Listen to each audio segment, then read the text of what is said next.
deployed about 1,000 Texas Department of Public Safety officers, and on top of that, we've also deployed Texas National Guard, and they also deserve a big round of applause for the Texas National Guard for everything that they are doing to help secure our border. So in just the past few months, the Texas Department of Public Safety has arrested almost 1,800 criminals who have come across the border, and in addition to that, apprehended almost 40,000 illegal immigrants who crossed that border.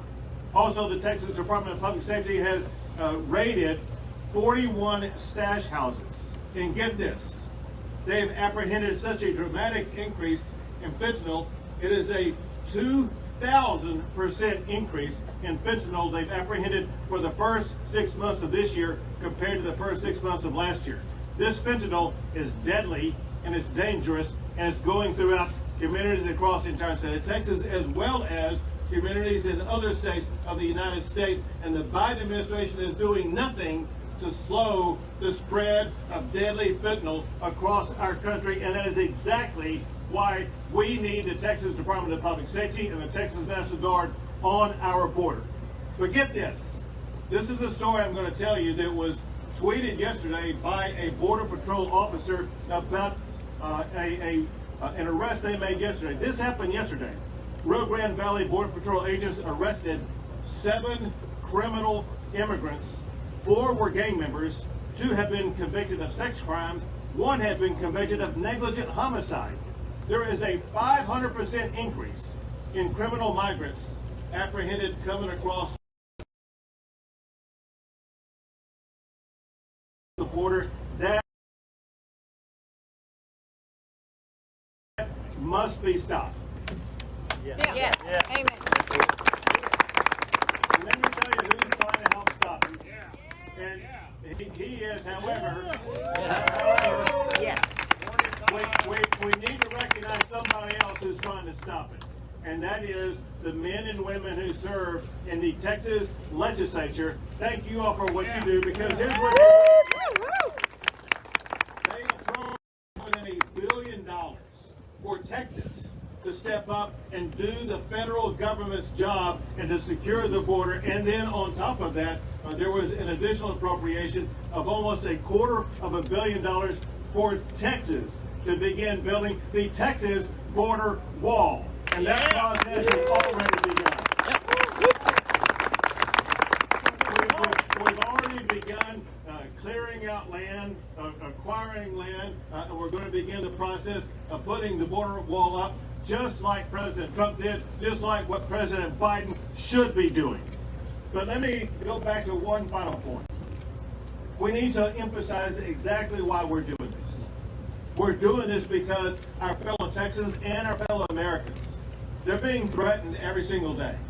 I'm talking to people from putting this region all the way up to Del Rio. President Trump did. Their lives and their property and their families are being overrun with the people who are coming across the border. I cannot tell you the number of people who told me that they've had guns brandished in their faces. Their children live in fear about just playing in their own yard. Neighborhoods are overrun. Property is being broken into. Ranches are being destroyed. And their federal government should be doing overrun, does not care about it. As a result, Texas has to step up and protect the safety of our fellow Texans, and we will continue to do so. So we know that the person who led the charge to get us here in the first place, a person who loves Texans, who loves America, he puts Texans and Americans first. And that is the man who began to build the wall, the man who did more to secure the border than anybody and any president ever has, and that is President Donald J. Trump.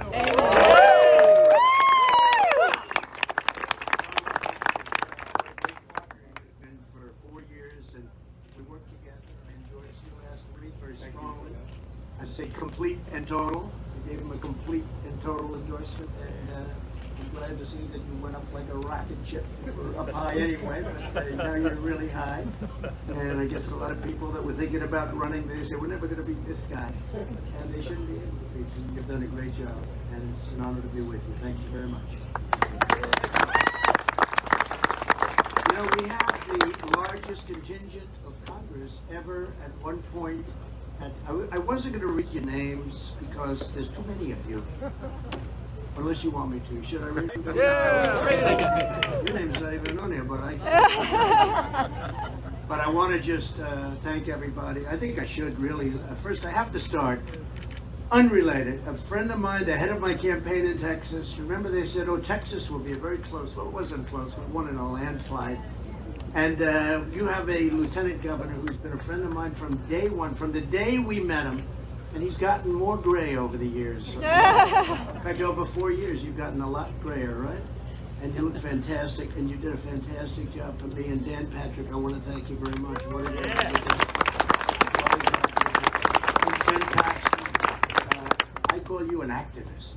You are active, and you helped us a lot. And you did the same job that they did in Georgia and a couple of other places. We might not have won Texas, but we won because we had strong laws and strong access. People had access, but people that were supposed to vote had access. And the job you did, I'd like to congratulate you and Dan and the governor, because the election was an incredible thing. It ran smooth, and we won like we were supposed to win, as opposed to other states that we won, but they don't show that way. And as you know, the border was a big factor for the first election. Somebody said, how big was the border? I said it was so big that it helped me win the first election. And then we did such a good job that frankly, it wasn't a factor in the second election. Yeah. That's all it was. And yet, remember, we got 12 million more votes in the second election. So with or without... Trump won! But with or without the border, we won at a level that was nobody's ever seen before. And we got 12 million more votes. One of the fake news media was saying to me the other day, tell me, what was the difference between the first election and the second? I said, well, the difference was I did much better in the second, which is true.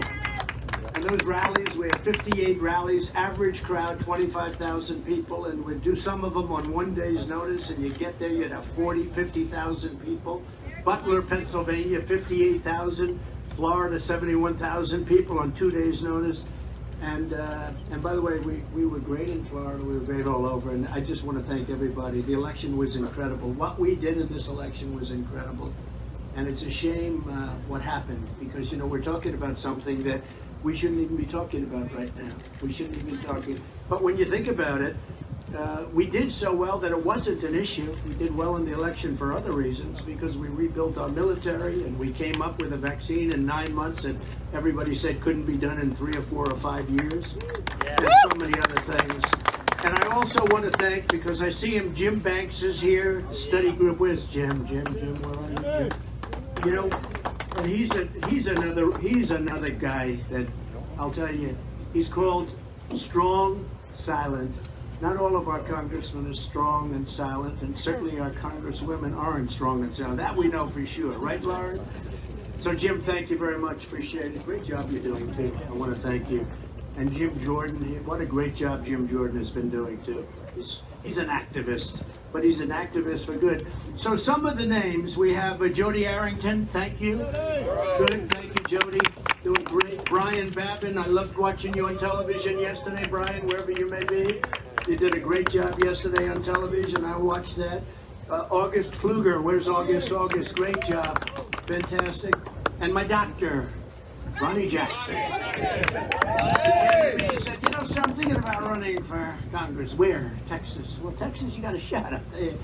And what do you have, 24 people in the race? And we endorsed him. And I said, just get him into a runoff. He got into a runoff with, I'm sure he was a very nice man, but I didn't like him because he wasn't for my Ronnie.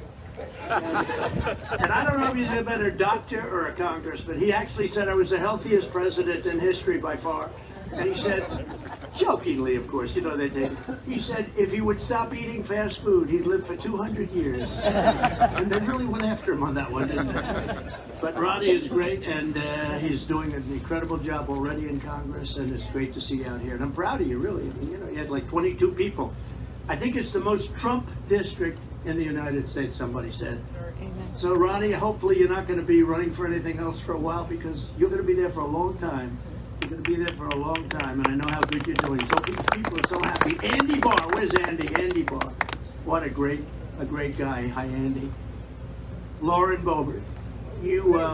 Nobody can walk into your house, that I promise you. You know, the guns will be blazing, right? But you have been fantastic right from the beginning, right? Right from the beginning. Thank you, Lauren, for being here. Michael Burgess. Michael, thank you.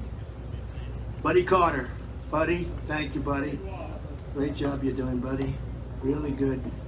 A man that I think has got the best face in the business. He's a terrific guy, and he's a friend of mine, and he comes from an incredible state where they were very nice to me, right? We won, and there was no question about it. Madison Cawthorn. Madison, thank you. Best. And youngest, I think, I'm not going to get into the little tricks that say, well, in 1867, there was somebody, forget that stuff. It was like a temporary. He's the youngest congressperson ever in history of Congress. So, are you still 25? Still 25. You're still 25. Wow. So he was a young 25 when he got it. That's something. Billy Long. Does everyone know Billy? Huh? Does everyone know Billy? I could have you do your thing. You want to do it? You want to say a couple of words? Go ahead. Let's auction off. Not the governorship, not the presidency. How about auctioning off the rest of the wall that should have been built? Go ahead, Billy. All right, I'm $1 million. Now take $2 million down. We're going to give you about $3 million down. $4 million.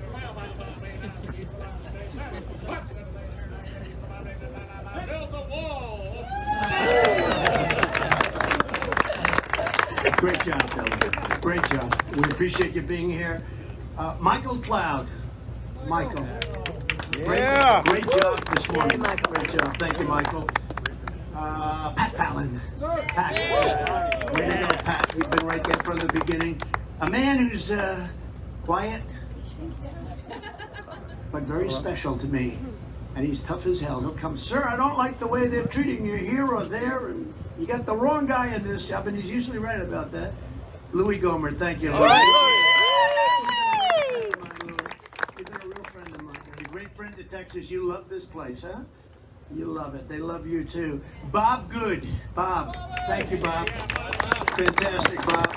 Yvette Harrell. Thank you, Yvette. Thank you. Thank you, Yvette. Clay Higgins. Thanks, Clay. Thank you, Clay. Daryl Isa. There's a guy who's tough as hell, I'll tell you. Man, oh man, he went into that district. Really great job, Daryl, and he's our friend and for a long time. Chris Jacobs. Chris, upstate New York. Thank you, Chris. Mike Johnson.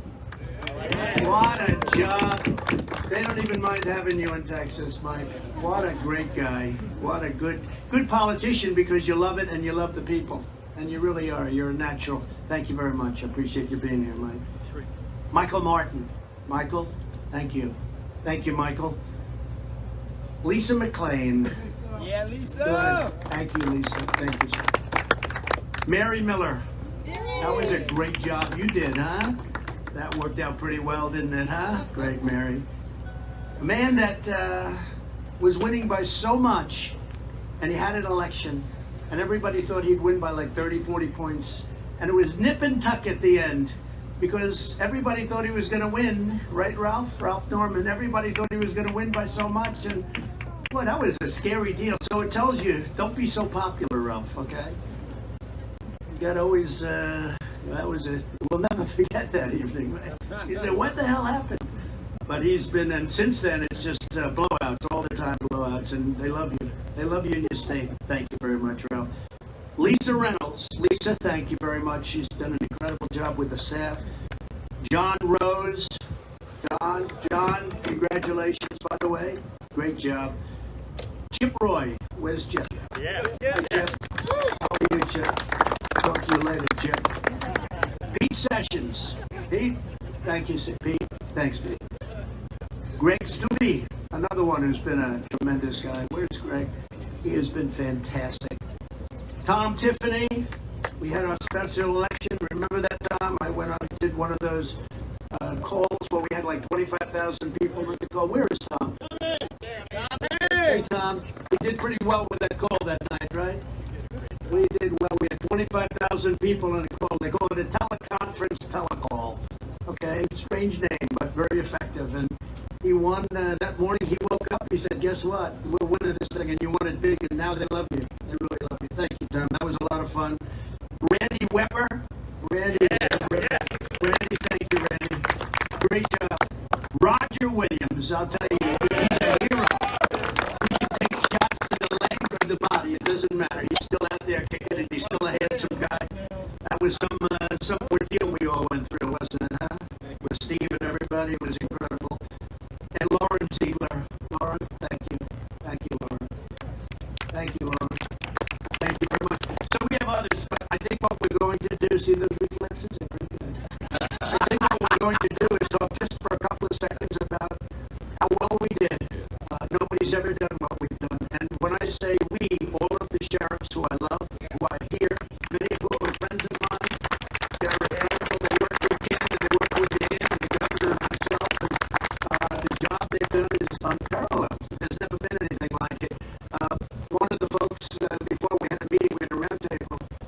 mostly women. The human traffickers, we had them down to a halt, and now they're going at a level that they've never even thought imaginable. We had it close to a stop. You know, this is a worldwide problem. It's all over the world, but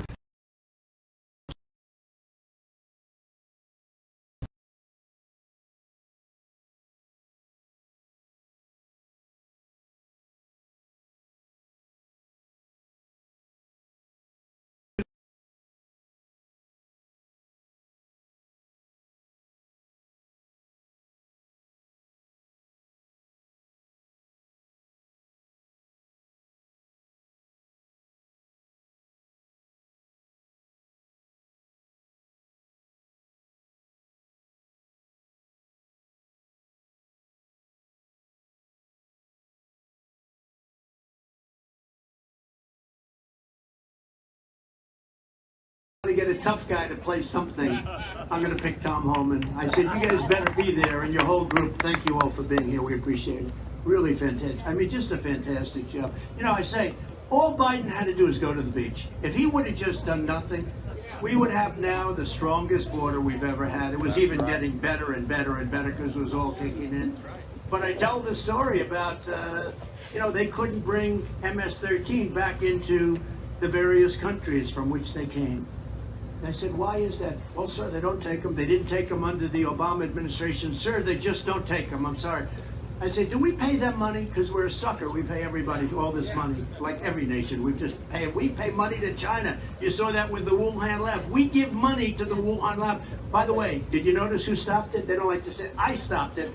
When I heard, and I must say, I stopped it rather innocently, Governor. I said, just let me ask you a question.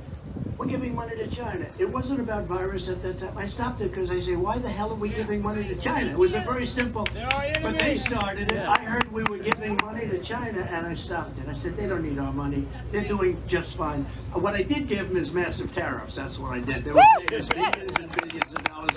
We saved our steel industry and everything else. But when you look at what's happened, and when you look at the job that we've done, and when you look at the results that we have had, and all of the statistics, no matter what you look at, it's the greatest job ever done in history. And I thought the governor's choice of this location, number one, it's a very active location, but you see the wall there, you see the wall here, and they have to get a paint job on the wall. You know, it doesn't sound very elegant, right? The wall is a steel wall with very powerful concrete, 5,000-pound concrete in each bollard. And then in that you have rebar, very powerful rebar. It's very, very hard to cut, very hard to do anything about. And we have to get that painted now. They have to paint it. Because if they don't paint it, bad things are happening. I'm looking, and it has to be painted. And the best color to paint it is black. Because if you paint it black, it's so hot, nobody can even try to climb it. Not that they're successful anyway. Those are anti-climb panels on top, which I didn't want to do, but they said, sir, we need them, and they are great protection. It's the exact wall, we worked with the governor of this, it's the exact wall that Border Patrol, ICE, and all of the professionals wanted, the sheriffs. I said, I didn't want to give them any choice. Let's build it right and do it right. So what happened is all of these things came together. We produced the safest, best border we've ever had. And now, in a short period of time, it was over. I was going to say that when they wouldn't take them back, they would put airplanes on their runways. When we had MS-13 in our planes to bring them back to Honduras, to bring them back to Guatemala, they had these airplanes. They said, sir, they won't let us in. The buses, they turned around. They gave up. For years, they never brought them back. I said, how much money do we pay? $500 million. I said, oh, that's right. We're not paying anymore. Explain to them that they are delinquent in so many ways. We're not paying any money. I got calls from the three heads of the three countries who I get along with very well. And they said, sir, you're not paying us anymore. I said, that's right. They said, sir, we would love to have MS-13 back in our country. We think they're wonderful people. And we were bringing them in by the thousands, getting them out. And now they're sending them back because what they're doing is opening their prisons, and prisoners, murderers, human traffickers, all of these people, drug dealers, are coming back into our country. They're coming in through the caravans, not everybody, but they're dotted all over the place. You remember the CNN reporter, what did you do? Murder. And she goes, what? Murder. And they immediately turned off the camera. Remember that? So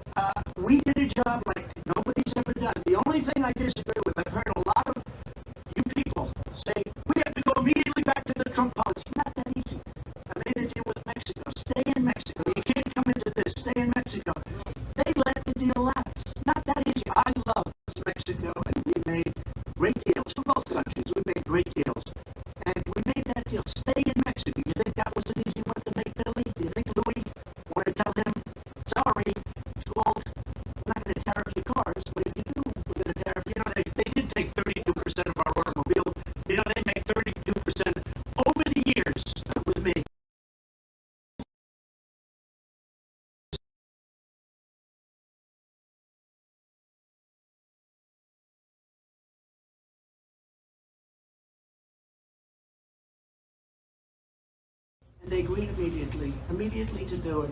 So we have stay in Mexico.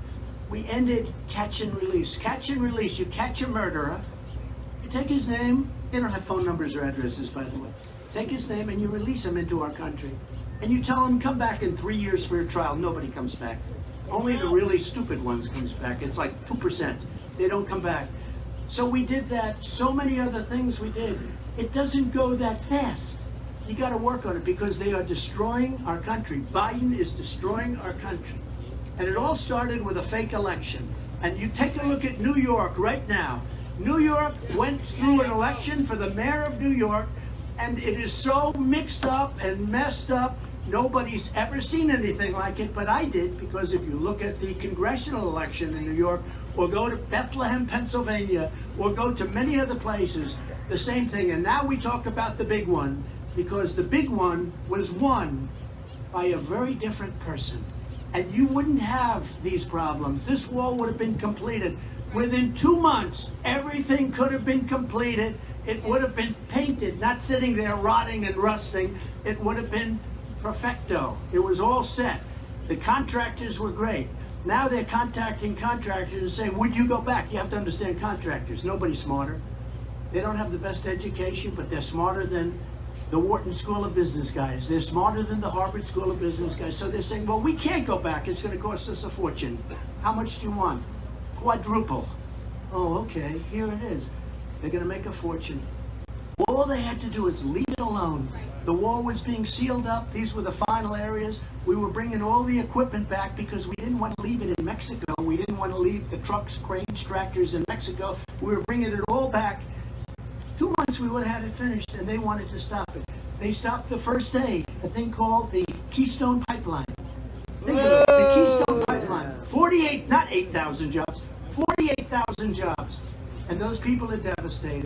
And the head of the union should be overthrown immediately because this idiot supported Joe Biden. So the head of the pipe fitters, he supported Joe Biden. How do you think he's doing?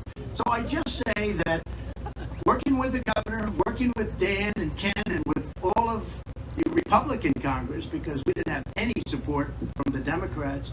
And just to finish, they are in a major disinformation campaign now. The Democrats are trying to say the Republicans, listen to this one, wanted to defund the police. Now they're saying also they wanted to build the wall, but we got in the way. They wanted to stop the border, but we got in the way. It's like Russia, Russia, Russia. Trump was friendly with Russia. You know, I heard the story first time. They said, sir, do you know anything about Russia? No, not at all. A month later, sir, do you know anything about Russia? No. After 4 or 5 times, they said, what the hell is going on with Russia? Sir, they said you're very close to Russia. No, they turned out to be the ones, after 2 years of the Mueller vote, That's right. they turned out to be the ones who were close to Russia. So, I just want to say, great governor, great attorney general, an incredible lieutenant governor who's my friend. What a job you did. Are you going to be my campaign manager if I do this again? Yeah. Okay. Think I should do it again? You think? Maybe we don't have to. Maybe we won't even have to.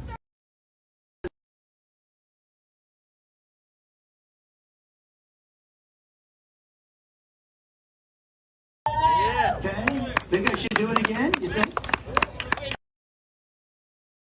Much. I'll see you soon. Thank you, Governor. Congratulations.